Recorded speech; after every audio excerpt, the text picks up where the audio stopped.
நன்றி தோழர். அடுத்ததாக தோழர் ஜெயப்பிரகாசம், வழக்குரைஞர், புரட்சிகர இளைஞர் முன்னணி.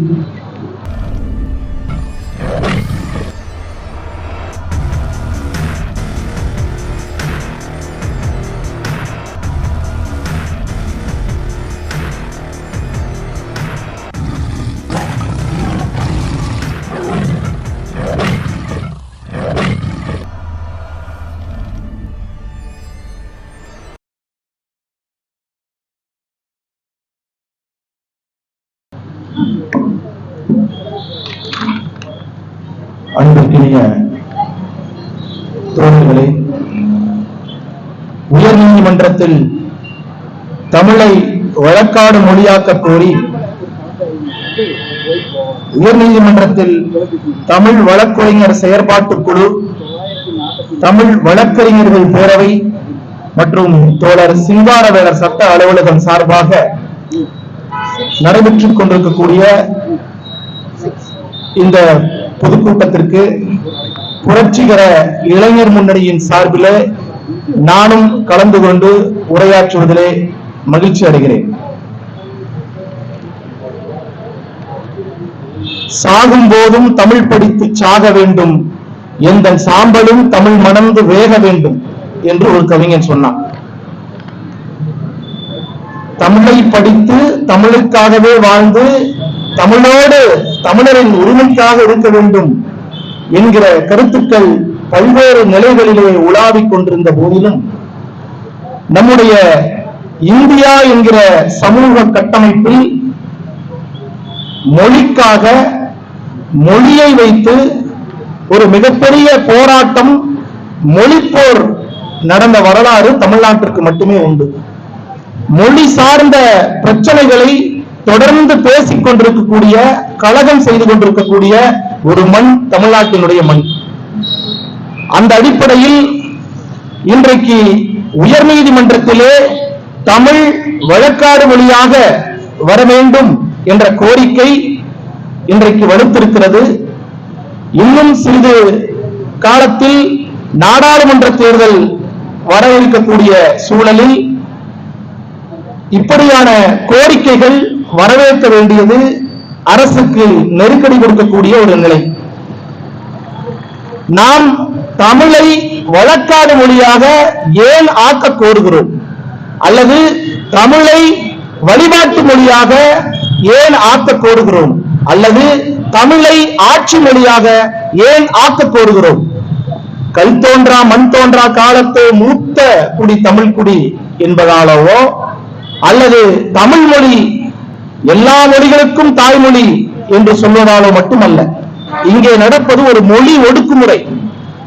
நாம் எந்த அளவுகோலில் இருந்து ஒன்றை ஆதரிக்க வேண்டும் என்கிற தெளிவு நம்மிடத்தில் வேண்டும்.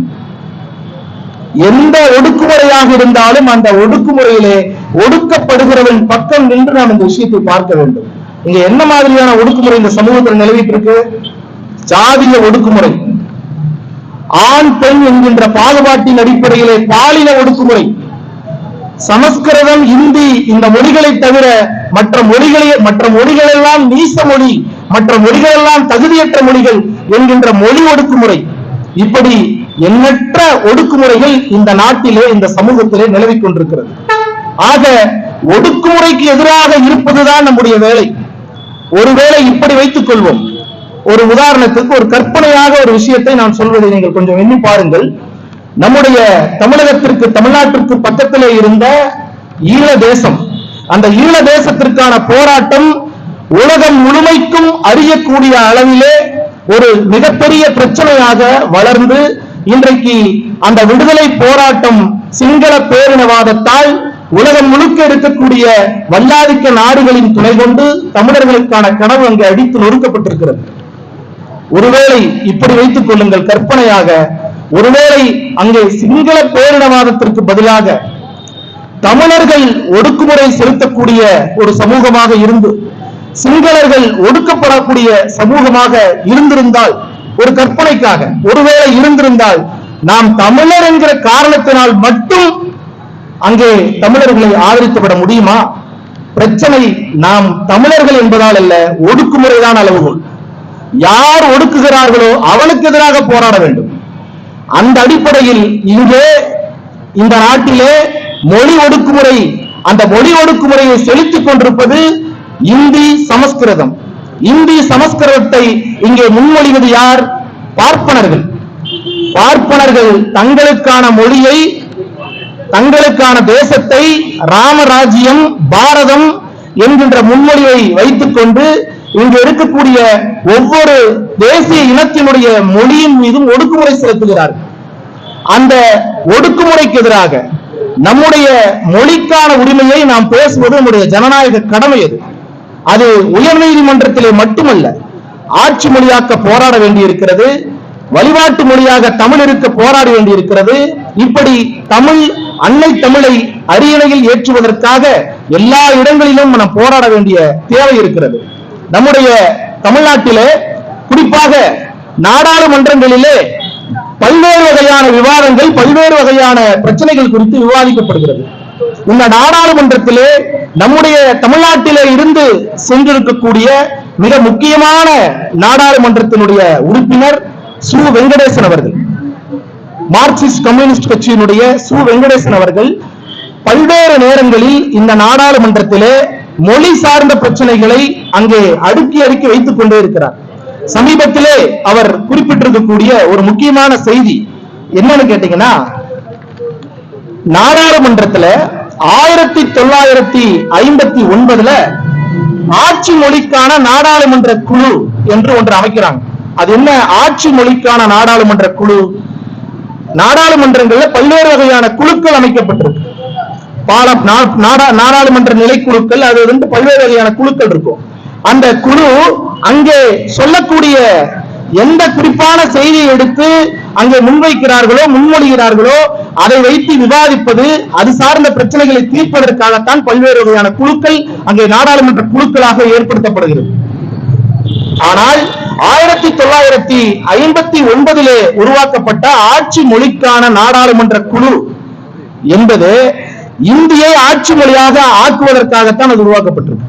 அது காங்கிரஸ் ஆண்ட காலத்திலும் சரி, இப்போ இருக்கிற பிஜேபி வந்த பின்பும் சரி, அந்த ஆட்சி மொழிக்கான நாடாளுமன்ற குழு என்பது இந்தியை ஆட்சி மொழி ஆக்குவதற்காகத்தான் அந்த குழுவே உருவாக்கப்பட்டிருக்கு. அப்போ அந்த குழு 1959 ஒரு முன்மொழிவை வைக்குது.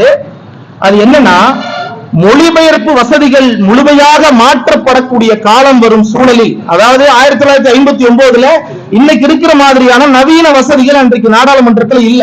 இன்றைக்கு எத்தனையோ தேசிய மொழிகள் இருக்கக்கூடிய இந்த சூழல்ல யாரு வேணா அவங்களுடைய மாநில மொழிகள்ல பேசினாலும் அது மொழிபெயர்ப்பாக்கப்பட்டு அவங்களுடைய செவிகளை கேட்கக்கூடிய அளவுக்கு கருவிகள், அதற்கான நவீன வளர்ச்சி இன்னைக்கு வந்துருச்சு. 1959 அந்த ஆட்சி மொழிக்கான நாடாளுமன்ற குழு ஒரு முன்மொழிவை வைக்குது. இந்த மொழிபெயர்ப்பு வசதிகள் வரக்கூடிய காலத்திலே, அந்த கால சூழலில், அந்த அப்படி உருவாகக்கூடிய காலத்துல உச்சநீதிமன்றத்தினுடைய அலுவல்கள் அத்தனையும் இந்தியில் மாற்றப்பட வேண்டும் அப்படின்னு ஒரு முன்மொழிவை 1959 வைக்கிறாங்க. உச்சநீதிமன்றத்தினுடைய அலுவல்கள் மட்டுமல்ல, உயர் நீதிமன்ற அலுவல்களும் இந்தியில மாற்றப்பட வேண்டும் அப்படின்னு சொல்லி சொல்றாங்க. இது எவ்வளவு பெரிய அபத்தம்! அப்போ உயர் நீதிமன்றம் என்பது ஒரு தேசிய இனத்தினுடைய, ஒரு மொழி பேசக்கூடிய மக்கள் வாழக்கூடிய இடத்தில் இருக்கக்கூடிய உயர் நீதிமன்றத்துல சம்பந்தமே இல்லாத இந்தி இங்க எதற்கு அலுவல் மொழியாக மாற்றப்பட வேண்டும் என்பது ஒரு கேள்வி. ஆக அன்றைக்கு நாடாளுமன்றத்திலே தங்களுடைய குழுவை வைத்து எதை வேணாலும் சாதிக்கலாம் என்கிற அளவிற்கு அங்கே ஒரு சதிவேலைத்தனத்தோடு அப்படிப்பட்ட ஒரு குழு உருவாக்கப்பட்டது. இன்றைக்கும் அது நீடிக்கிறது.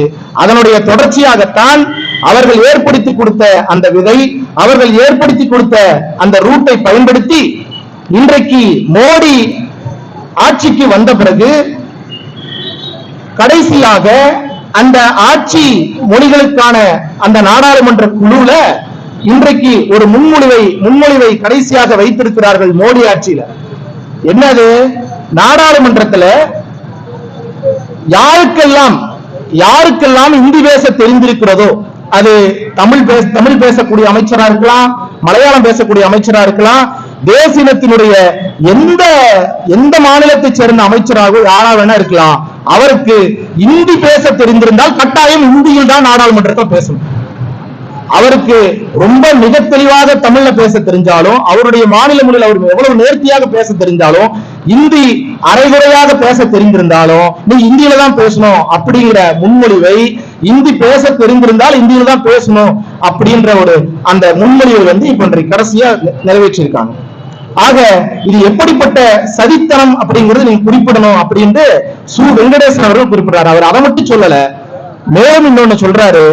இன்றைக்கு 500 ரூபாய் 1000 நோட்டு செல்லாதுன்னு சொல்லி திடீர்னு 2016ல செல்லாதுன்னு சொல்லிட்டு 2000 ரூபாய் தாள்கள் வந்துச்சு.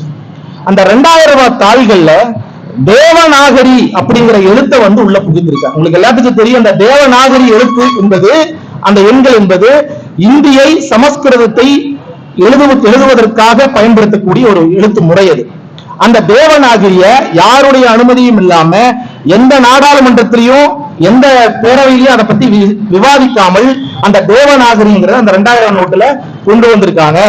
இத பத்தி யாருக்குமே தெரியல. ஏன் தெரியாம போச்சு அப்படின்னு கேட்டா, நான் சொன்னேன் இல்லைங்களா, இந்த ஆட்சி மொழிகளுக்கான நாடாளுமன்ற குழு மற்ற நாடாளுமன்றங்கள்ல ஏற்படுத்தக்கூடிய மற்ற குழுக்கள் மீது அவர்கள் வைக்கக்கூடிய விஷயங்கள் மீது அந்த நாடாளுமன்றத்தில் விவாதிக்கலாம். ஆனால் இந்த ஆட்சி மொழிகளுக்கான நாடாளுமன்ற குழு என்ற குழு நேரடியாக நாடாளுமன்றத்தில் விவாதிக்காமலே நேரடியாக குடியரசுத் தலைவரை சந்திச்சு அதை உடனடியாக நடைமுறை கொண்டு வர முடியும். அப்படி நடைமுறை கொண்டு வந்ததுதான் 2000 நோட்டுல தேவநாகரிகள் எழுத்து கொண்டு வந்தது. அதே போலத்தான் இன்றைக்கு இந்தி பேச தெரிந்தால் நாடாளுமன்றத்துல நீங்க கண்டிப்பா கட்டாயம் அதுலதான் பேசணும் அப்படின்னு ஒரு முன்மொழிவை இந்த குழு முன்வச்சிருக்குது. அப்படின்னா இனி வரக்கூடிய காலத்துல நாடாளுமன்றம் என்னவாக இருக்கும் என்பதை நாம் எண்ணி பார்க்க வேண்டும். ஆக இவர்களுடைய இலக்கு இங்கே ராமராஜ்ய கனவு, இங்கே ராமர் கோயிலை வைத்து ஒரு அரசியல், இங்கே பார்ப்பனர்களுக்கான ஒரு தேசம், RSS சித்தாந்தத்தை இங்கே விதைப்பது, அதற்கான வகையிலே ஆட்சியை அமைத்துக் கொள்வது. அது வாஜ்பாய்க்கு பின்னால் அத்வானி என்கிற ஒரு மிகப்பெரிய தலைவரை எல்லாரும் எண்ணி பார்த்துட்டு இருந்தாங்க. எனக்கு தோதான ஆளா இல்லைன்னா நீயும் குப்பத்தட்டில தூக்கி வீசப்படுவ என்பதற்கு சாட்சியாக இன்றைக்கு அத்வானி தூர விளக்கப்பட்டு இன்றைக்கு மோடி உள்ளிட்ட அமித்ஷா உள்ளிட்ட அத்தனை பேரும் முன்னிறுத்தப்படுகிறார்கள். ஆக RSS சித்தாந்தத்தை மிக தீவிரமாக யார் பின்பற்றுகிறார்களோ அவர் பிற்படுத்தப்பட்டவர்களாக இருந்தாலும் சரி, அருந்ததியர் சமூகத்தை சேர்ந்தவர்களாக இருந்தாலும் சரி, பிரச்சனை அவர்களுக்கு அதல்ல. RSS சித்தாந்தத்தை பின்பற்ற நபராங்கிறதா முக்கியம். சூத்திரனாக இருந்தாலும் RSS சித்தாந்தத்தை பின்பற்ற நபரா இருந்தா மோடி மாதிரியான ஆட்களை பிரதமராக வச்சுக்கலாம். நீ அருந்ததியர் சமூகமாக இருந்தாலும் RSS சித்தாந்தத்தை பின்பற்ற ஆளா இருந்தா எல்முருகன் மாதிரி ஆள அமைச்சராக வச்சுக்கலாம். ஆக இவங்களுக்கு இலக்கு அவர்களுடைய சித்தாந்தத்தை யார் நடைமுறைப்படுத்துறது? அவருடைய சித்தாந்தம் என்ன? இந்தி தவிர, சமஸ்கிருதம் தவிர, இந்தி தவிர மற்ற எல்லா மொழிகளும் நீசபாசை. உயர் நீதிமன்றத்தில் மட்டுமல்ல, வழிபாட்டு மொழியாகவோ ஆட்சி மொழியாகவோ எதிலும் நாங்கள் இந்த மொழியை தவிர மற்ற மொழிகளை நாங்கள் கொண்டு வர மாட்டோம் என்கின்ற அளவிற்கு இன்றைக்கு இருக்கக்கூடிய பிஜேபி, பாரதிய ஜனதா கட்சி ஆட்சியை நடத்தி கொண்டிருக்கிறது. அந்த அடிப்படையில் இன்றைக்கு இந்த மாதிரியான சூழலில் தமிழை வழக்காடு மொழியாக கொண்டு வர வேண்டும் என்று சொல்லி நம்முடைய சக வழக்கறிஞர் நண்பர்கள் 24 பேர் மற்றும் தோழர்கள் கலந்த 24 பேர் இன்றைக்கு உண்ணாவிரதம் இருக்கிறார்கள் என்று சொன்னால் அந்த உண்ணாவிரதம் கண்டிப்பாக வெற்றியடைய வேண்டும். ஒன்றிய அரசினுடைய செவிட்டு காதுகளிலே அது கேட்டு நம்முடைய தமிழர்களுடைய நம்முடைய நீண்ட நெடுநாளிய கோரிக்கைகள் நிறைவேற்றப்பட வேண்டும் என்று இந்த நேரத்திலே கூறி காலத்தின் அருமை கருதி நிறைவு செய்கிறேன். நன்றி, வணக்கம்.